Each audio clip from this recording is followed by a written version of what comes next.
Imagine it's a Friday, right? Ah. And an employee gets fired. It's a really messy termination. Oh, yeah.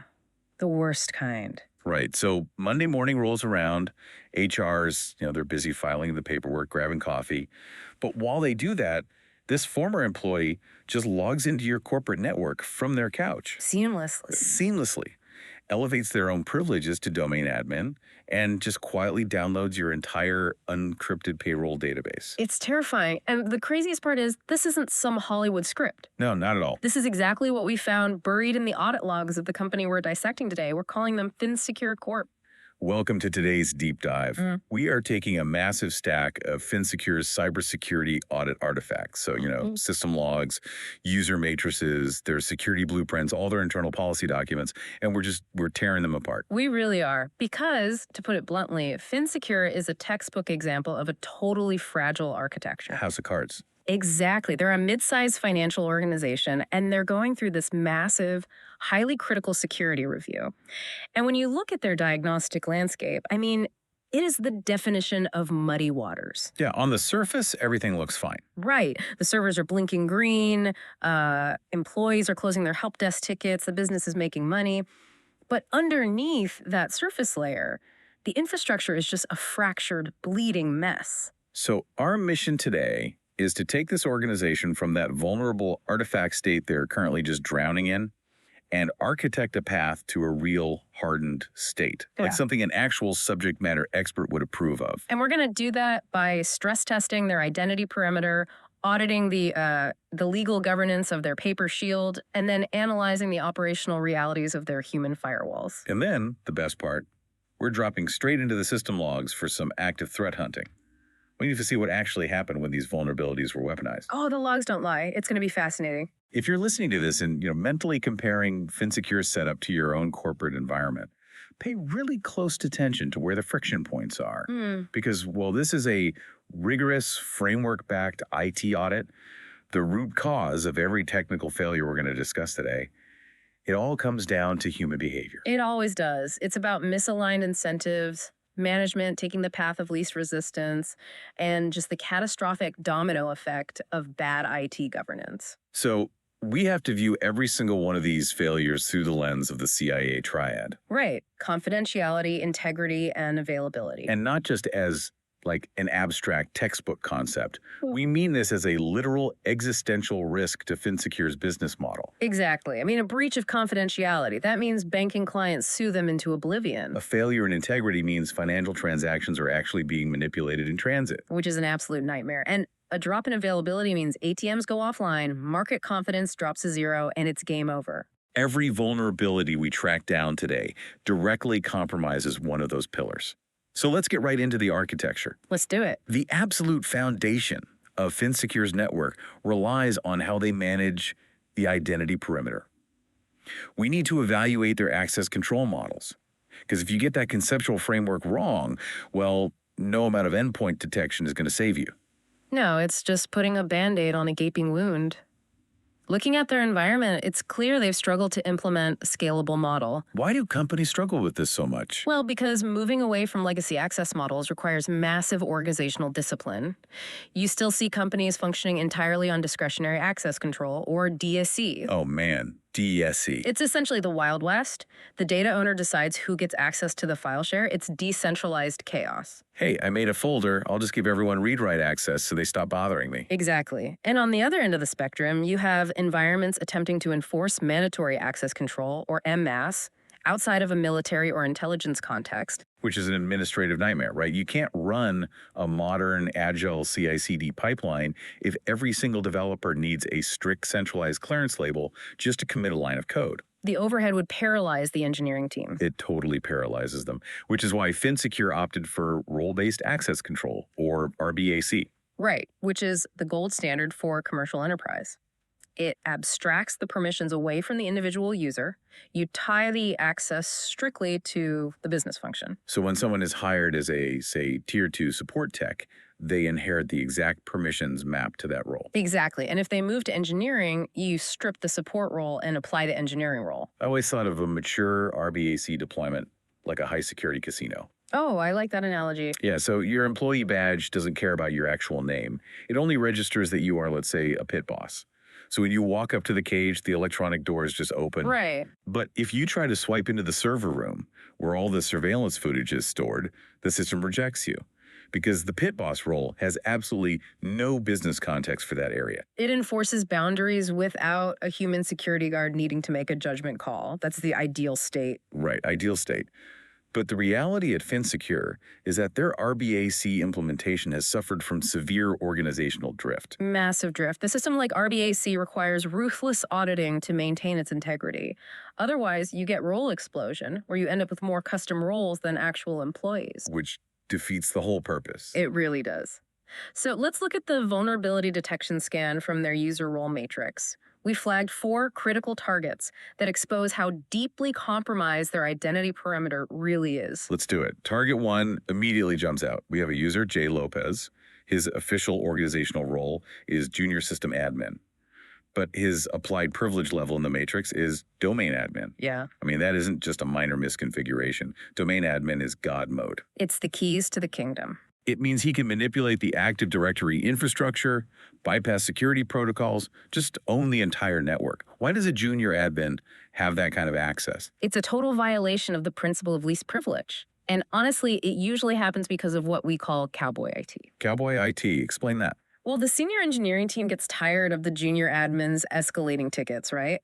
Because they hit permission denied errors while trying to troubleshoot a printer or reset a password. Oh, I see. So instead of taking the time to architect a custom delegated administration role that limits their blast radius. A senior admin just drops the junior guy into the domain admin group.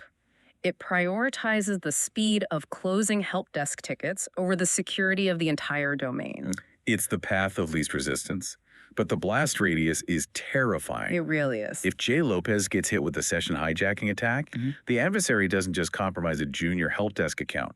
They instantly inherit a golden ticket to the entire enterprise. Right. The remediation here has to be immediate. So what's the fix? Immediate downgrade.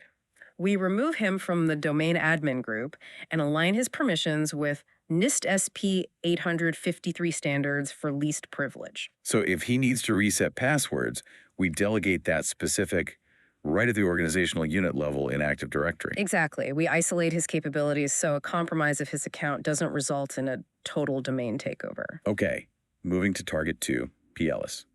The role is HR assistant. Employment status is marked as terminated with an end date of May 20th. Okay. But the Active Directory account status is still fully active. We are looking at the logs, and it has been over a month since this person was let go. It's wild. This is the exact scenario I mentioned at the top of the deep dive. How does a ghost account survive for 30 days in a financial institution? It points to a catastrophic fracture in their identity lifecycle management. The provisioning and deprovisioning pipelines are clearly totally siloed. So HR updates their system, maybe Workday or Bamboo HR, to reflect the termination? Right. But there's no automated API integration syncing that state change to the IT department's identity provider. It relies on a human being in HR manually submitting an offboarding ticket to IT. And then an IT admin actually has to read it and execute the script. Which introduces massive human error. If the manager forgets to send the email or, the IT guy goes on vacation. You have a disgruntled former employee with full internal access. And it becomes a massive insider threat vector. An orphaned account like this is highly prized by initial access brokers because nobody is actively monitoring an employee who supposedly doesn't work there anymore. So how do we fix it? The remediation aligns with CIS Control 5. You cannot rely on manual ticketing for offboarding. You must implement automated SOE provisioning. Yeah, I'm provisioning, right. The millisecond HR changes the status to terminated. The identity provider must automatically kill the Active Directory account, revoke the session tokens, and sever the VPN access. You take the human completely out of the loop. I love it. That brings us to target 3 in the matrix, Jay Hall. The role is customer support rep. Under the system access column, they have their standard CRM and email systems. Makes sense. But they also have an explicit read-only permission mapped to the internal payroll system. Now, I understand least privilege, but this feels like a different kind of violation. It is. This is a failure of separation of duties and the need to know principle. Okay, break that down for me. So least privilege dictates the level of access, right? For instance, J Hall only has read-only access. They can't write or alter the payroll. Right, they can just see it. But need to know dictates the scope of the data. A customer support representative has absolutely zero business justification for viewing internal corporate compensation data. Even if they can't change the numbers, just having visibility into the salaries of the executive team or their peers, I mean, that's a massive confidentiality breach. Massive. It creates huge leverage for social engineering or internal fraud. Yeah. Separation of duties requires that conflicting business functions are logically isolated. Customer-facing roles do not intersect with internal financial operations. So the remediation is simple. Strip that permission mapping immediately. The RBAC model must be refined so the support role categorically denies access to financial file shares. Got it. And the final target in this matrix scan, target 4. It's an account simply named Reportro. Ah, yes. It's a shared generic account used by multiple people to pull read-only metrics. Now, I've seen this everywhere. Startups do it, legacy core do it. It's so common. Usually it's a budget issue, right? Yeah. The department doesn't want to pay for 20 distinct software licenses, so they buy one and pass the credentials around on a Slack channel. Which is a terrible idea. Why is this such a critical vulnerability for Finssecure? Because it obliterates the concept of non-repudiation. In information security, accountability is paramount. You need to be able to trace any action on the network back to a specific, authenticated human being. And when you use a shared account, you completely sever that forensic link. Exactly. If the SOM flags an anomaly, say, that Reportro account starts exporting 10,000 client records to an external IP at 3 in the morning. The Security Operations Center has no idea who is actually sitting behind the keyboard. They are totally blind. You can't prosecute a generic username. You can't fire a shared account. Yeah. It's a false economy. The thousands of dollars a company thinks they are saving on SOS licenses is wiped out instantly during incident response because the forensic investigation just stalls out. So what's the fix? The remediation is absolute. Shared accounts are banned. Every single action must be tied to a uniquely identifiable identity. Okay, so we've patched the matrix.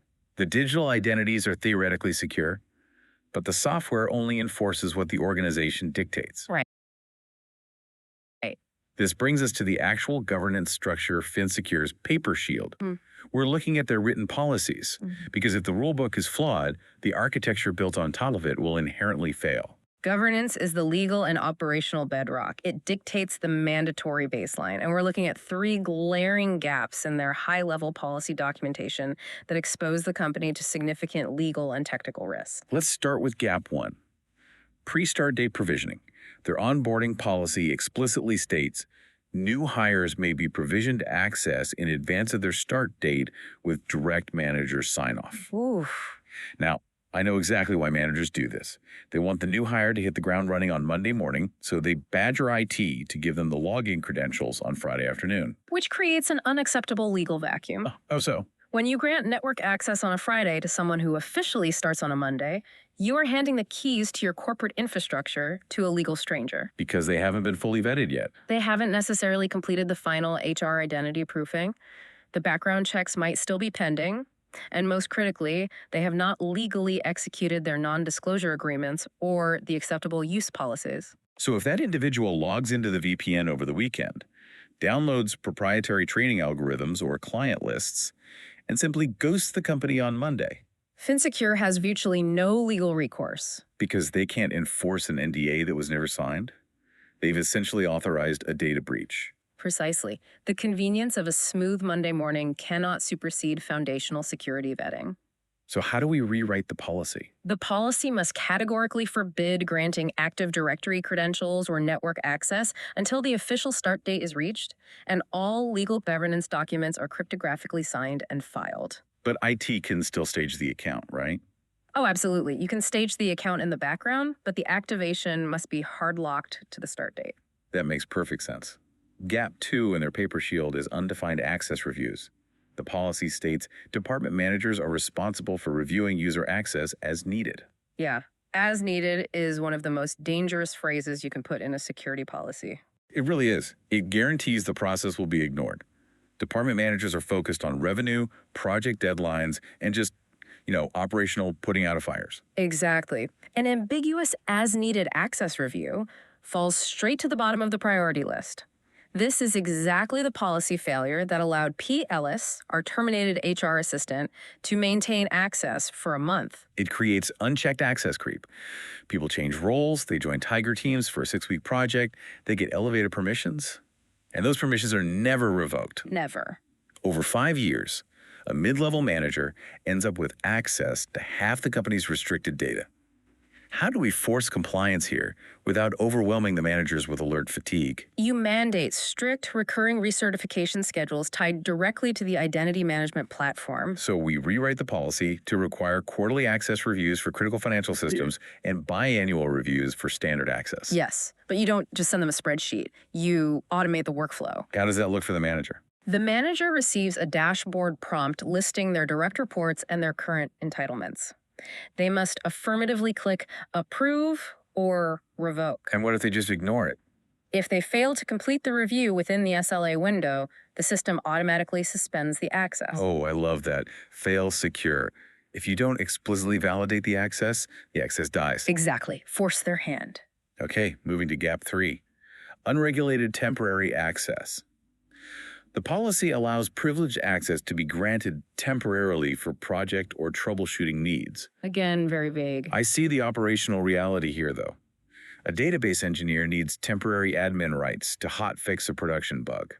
But the policy completely fails to define the parameters of temporary. Which means temporary access inevitably becomes persistent access. The moment you elevate a user's privileges, their capacity to inflict damage, whether through a malicious act or just a simple keystroke error, increases exponentially. You cannot grant God mode without a leash. Never. So what does a rigorous just-in-time or JIT access policy look like? The policy must enforce 2 non-negotiable conditions.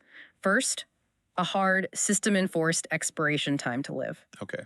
If the engineer needs admin rights for a hotfix, they are granted those rights through a privileged access management solution for exactly 4 hours. At hour 4 and 1 minute, the system automatically severs the token. They do not retain the access overnight. And the second condition. Mandatory forensic auditing. When an account operates with elevated privileges, standard logging isn't enough. Right, because they could be covering their tracks. Exactly. The policy must dictate that all temporary privilege sessions are subjected to enhanced monitoring.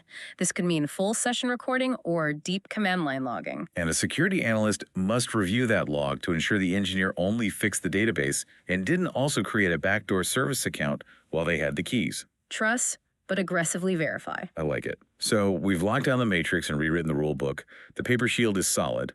But, policies are just words on a page if the organizational culture ignores them. That is the hardest part to fix. We have to look at the operational reality.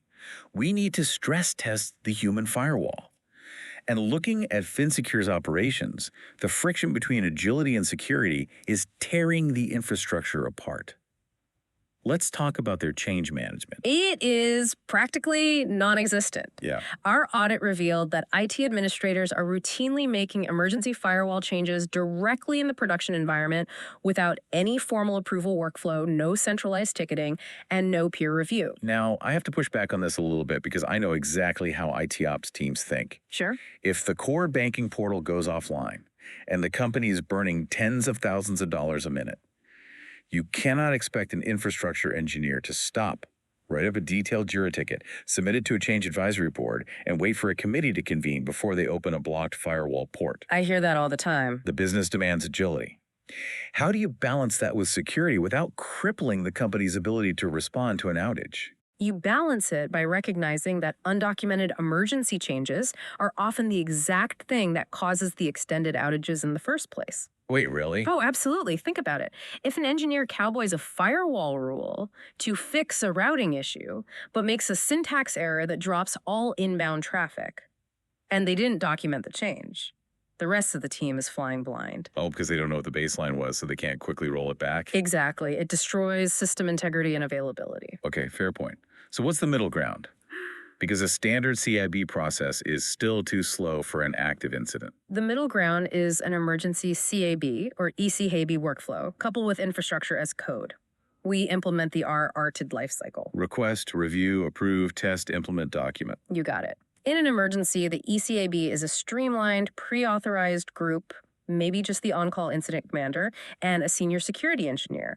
They review the proposed change in minutes, not days. And the infrastructure as code part. Right, so if Finssecure transitions to infrastructure as code, like Terraform, the engineer isn't manually logging into a firewall GUI. They are submitting a pull request. The code is peer-reviewed instantly, pushed, and if it fails, the previous state is automatically redeployed. Agility and strict documentation are not mutually exclusive if you build the right pipeline. That shifts it from reckless cowboy IT to disciplined engineering. I love It's that. a huge maturity jump. Let's look at the other side of the human firewall, the non-technical staff.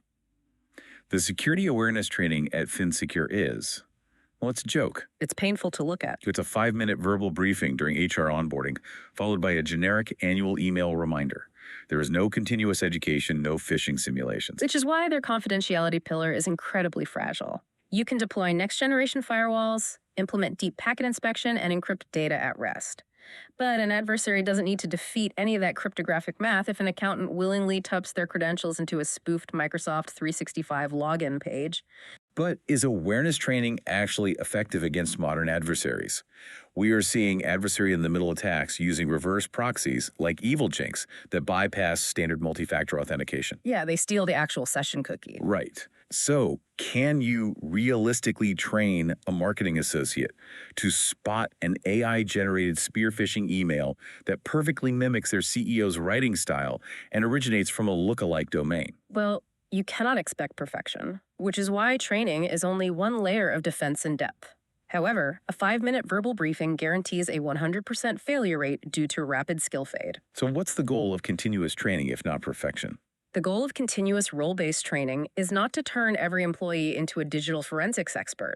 It is to condition a baseline level of skepticism and establish a behavioral reflex. Like checking the actual routing domain or verifying urgent wire transfer requests out of band via phone call. Exactly, just pause and verify.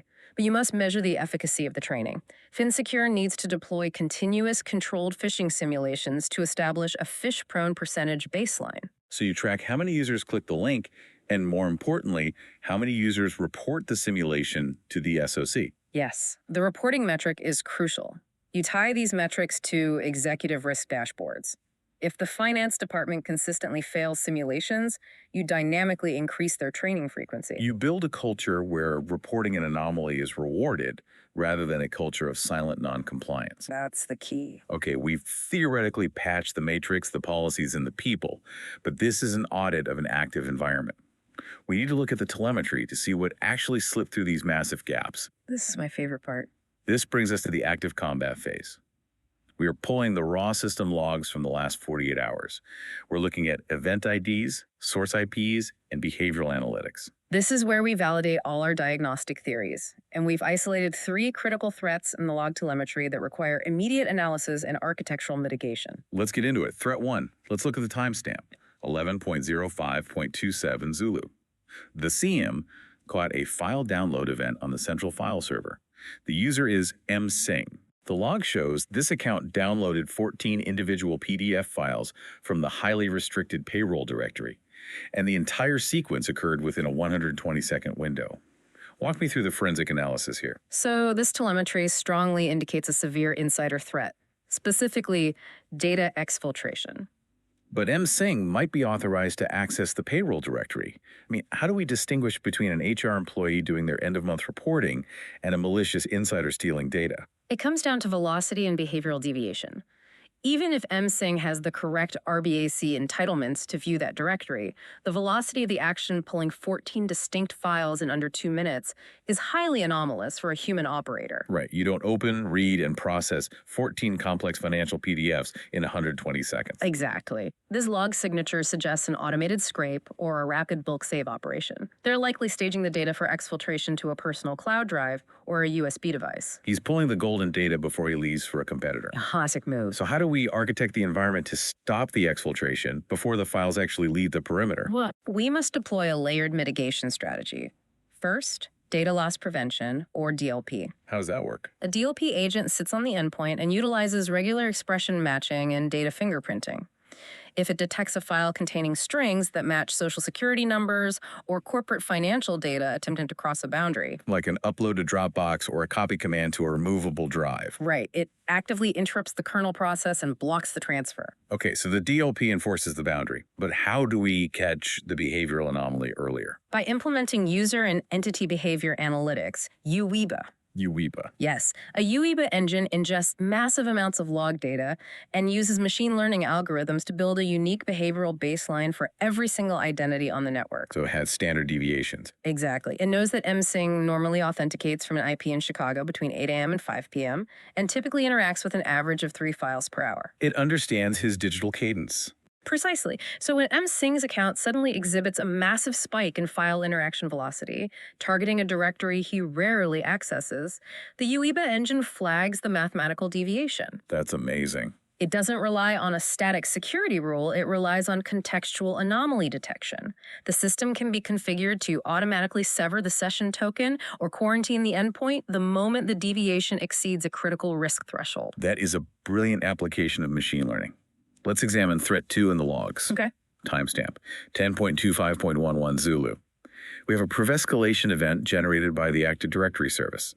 The initiating user is J.Lopez. The granted privilege is domain admin, and the target account modified is J.Lopez. Method.manual configuration change. Wow. Okay, this is the operational realization of the matrix vulnerability we discussed earlier. Right. We noted that the junior admin had the keys to the kingdom, and here is the forensic proof that he actively used them to manipulate the directory structure. This is pure privilege abuse. Whether he did it maliciously to establish persistence or just lazily to bypass a permission error, he unilaterally altered the security baseline of the entire enterprise. It's a massive red flag. We already established we are revoking his access. But from an architectural standpoint, how do we prevent any user, even a legitimate senior administrator, from making unilateral changes to critical security groups?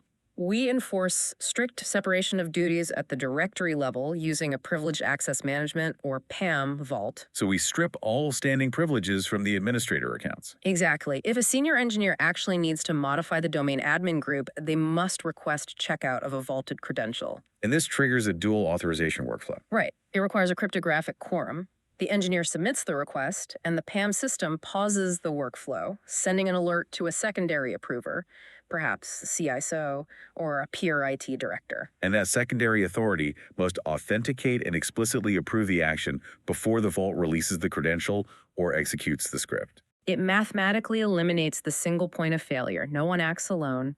And obviously, the SIEM needs to be configured to treat any modification to a high-privileged group as a critical incident, not just a low-level informational log. Absolutely. It should trigger alarm bells everywhere.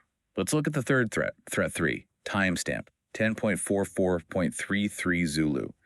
The perimeter firewall logs indicate an RDP con attempt, that is, remote desktop protocol, targeting port 3389. Let me guess, from an external IP. Yep, the source is an external IP address originating from a known bulletproof hosting provider. The result in the log is blocked by a specific rule named FW remote block. Okay, this is an external threat.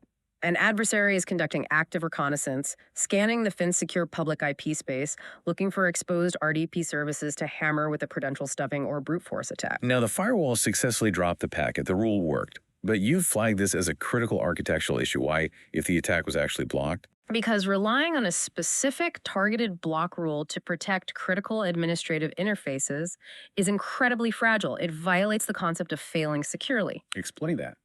Well, if an administrator accidentally disables that specific FW remote block rule during a late-night troubleshooting session, the RDP port is instantly exposed to the public internet and the adversary walks right in. Oh, so how do we harden the perimeter to survive administrative mistakes? We must ensure a fundamental explicit deny architecture.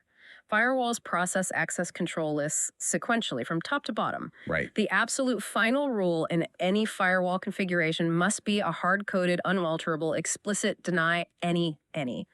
This means if inbound traffic has not been explicitly authorized by a highly specific rule earlier in the chain, it is categorically dropped and logged. The default state of the network must be absolute rejection. Exactly. But Finssecure has legitimate remote administrators who need to manage the infrastructure from outside the physical office. How do we facilitate access without exposing the RDP port? We completely deprecate direct internet exposure. We mandate that all administrative access must route through a hardened virtual private network gateway, or ideally a modern zero trust network access broker. Okay. And we fundamentally change the authentication mechanism. A username and password are no longer sufficient. Right, because of the proxy-based phishing we discussed earlier. Hmm. Standard MFA, like an SMS code or a push notification to an authenticator app, can just be bypassed if the attacker steals the session cookie. Exactly. To defeat adversary in the middle attacks, Finssecure must deploy FIDO2 compliant hardware security keys. How do those work? These tokens bind the cryptographic authentication challenge directly to the specific origin domain. Even if an employee is tricked into logging into a fake Finssecure portal, the hardware key recognizes the domain mismatch and refuses to sign the cryptographic challenge. It physically breaks the kill chain. Yes. This analysis leads us to a really profound realization. We've spent this entire deep dive patching holes. We fixed the RBAC matrix, we overhauled the HR provisioning API, we deployed UEBA, we instituted strict CAB workflows, and we locked down the firewall ACLs. It's a lot of patching. But we are essentially playing high-stakes whack-a-mole within a fundamentally flawed paradigm. Yeah. How do we architect the network so these specific vulnerabilities are systematically eradicated? We have to abandon the legacy perimeter model entirely. We are transitioning Finssecure into a zero trust architecture. Let's break down the philosophy of zero trust. For decades, enterprise security relied on the castle and moat metaphor. Right. The corporate network is the internal castle. The firewall is the deep moat surrounding it. Everything outside on the internet is untrusted and hostile. But crucially, once a user authenticates at the drawbridge and crosses into the internal network, they are granted implicit trust. They have wide latitude to move laterally across the internal subnets. Exactly. And that implicit trust is the root cause of almost every catastrophic breach we see today. Because what happens when the threat is an insider, like MSing? The moat is useless. Or what happens when an adversary compromises an internal endpoint through a spear-phishing payload? The moat is completely irrelevant. The adversary is already inside the castle, and because the internal network inherently trusts internal traffic, the adversary can move laterally, escalate privileges, and exfiltrate data with near impunity. Zero trust flips that paradigm entirely. The core mantra is never trust, always verify. Exactly. Under zero trust, we assume the internal network is just as hostile as the public internet. We strip away all implicit trust. No user, no device, and no application is trusted simply because of their physical or logical location on the network. Every single request for access must be continuously authenticated, authorized, and cryptographically validated. Yes. Let's apply this blueprint directly to Finssecure. The first pillar is continuous, context-aware authentication. In the old model, Jay Hall logs in at 8 a.m., receives a SAML token, and is trusted for the rest of the workday. Under zero trust, the authentication does not stop at the login prompt. The identity provider continuously evaluates the telemetry of the session in real time. It analyzes the context of the request. Right. Is Jay Hall accessing the CRM from their standard corporate IP address in New York? Yes, the access is granted.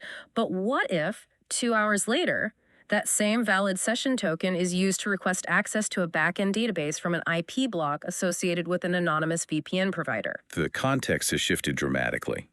Even though the token is cryptographically valid, the behavioral context is highly anomalous. Exactly. The zero trust policy engine instantly detects the contextual deviation and dynamically revokes the trust. It drops the connection and forces a hard reauthentication challenge requiring a FIDO2 hardware key. It evaluates risk on a per-request basis. That is robust. The second architectural pillar is Network Access Control, or NAC, focused on device posture. We know Finssecure has poor hardware governance. Under zero trust, we cannot just authenticate the user, we must authenticate the silicon. The device itself must prove it is trustworthy. When an endpoint attempts to initiate a connection, the NAC engine performs a deep posture assessment. It interrogates the endpoint. Yes. Is this a managed corporate asset with a valid PKI certificate? Is the endpoint detection and response agent actively running? Is the OS patched to the current baseline? Is the host-based firewall enabled? It's a rigorous digital medical exam. If an executive tries to log in from a personal, malware-infected laptop they bought at Best Buy. The NSE engine identifies the failed posture checks and immediately drops the connection or shunts the device into an isolated quarantine VLAN. The third pillar directly addresses the ghost accounts and shared credentials we found.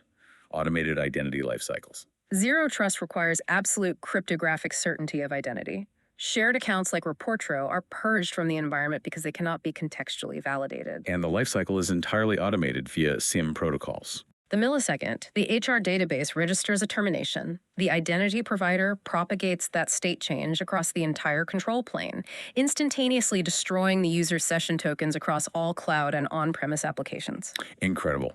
And the final and perhaps most powerful piece of the Zero Trust blueprint, the software-defined perimeter, or SDP. This completely changes how applications are exposed to the network. It is a radical departure from traditional routing. In a legacy network, the internal payroll server is listening on a static IP address. Anyone on the internal LAN can run a port scan, see the server is alive, and attempt to connect to it. Right. Under an SDP architecture, we implement microsegmentation at the application layer. The payroll application sits behind a gateway that defaults to dropping all unauthenticated packets. So if an adversary compromises a workstation and scans the internal subnet, what do they actually see? They see absolutely nothing. The SDP relies on single packet authorization and mutual TLS. Unless the client device has already been authenticated by the identity provider, authorized by the policy engine, and possesses the correct cryptographic certificates to initiate the mutual TLS handshake, the gateway simply drops their network packets. The payroll application does not even resolve. It is effectively invisible to unauthorized users. You cannot attack an infrastructure that you cannot see. It eliminates lateral movement entirely. If we deploy continuous context-aware authentication, rigorous device posture validation, automated identity lifecycles, and microsegment the applications behind a software-defined perimeter, we have successfully transformed Finssecure. We have taken them from a fragile legacy state, vulnerable to basic privilege escalation and insider threats, and architected a highly resilient, SME-hardened environment that dynamically responds to advanced adversaries. We didn't just buy a new firewall appliance. We fundamentally changed the operational physics of their network. It proves that deep cybersecurity is an ongoing discipline of architecture, governance, and behavioral economics, not just a procurement checklist. It requires meticulous design and constant validation. Which brings us to the end of our diagnostic journey. We found the ghost accounts, we rewrote the paper shield to enforce legal compliance, we challenged the CAB workflows, and we replaced the perimeter moat with a zero-trust architecture. A very productive day. Before we wrap up, I want to leave you, our listener, with a final thought to mull over.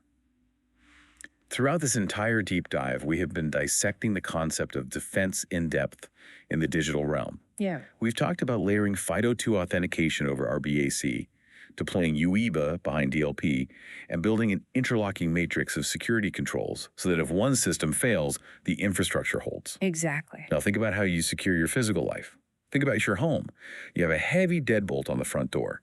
You likely have an electronic alarm system with motion sensors. You keep your most critical documents, your passport, your social security card, inside a heavy, fireproof safe hidden deep in a closet. You inherently understand and implement physical defense in depth. You don't rely on a single point of failure. Right. Why then do we so readily accept digital infrastructure that relies on incredibly fragile single points of failure?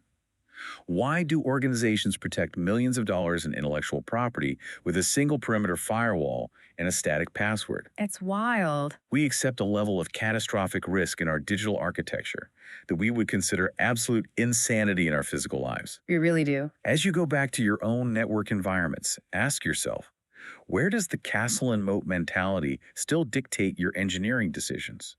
Where are you granting implicit trust simply because an endpoint happens to be plugged into the correct switch port? Because that's exactly where the vulnerability lies. Because as we saw today with Finssecure, the exact moment you assume the inside of the castle is safe, that is the exact moment the invisible bleeding begins. A critical perspective to maintain in modern engineering. Thanks for joining us on this deep dive into the architecture resilience. We'll see you next time.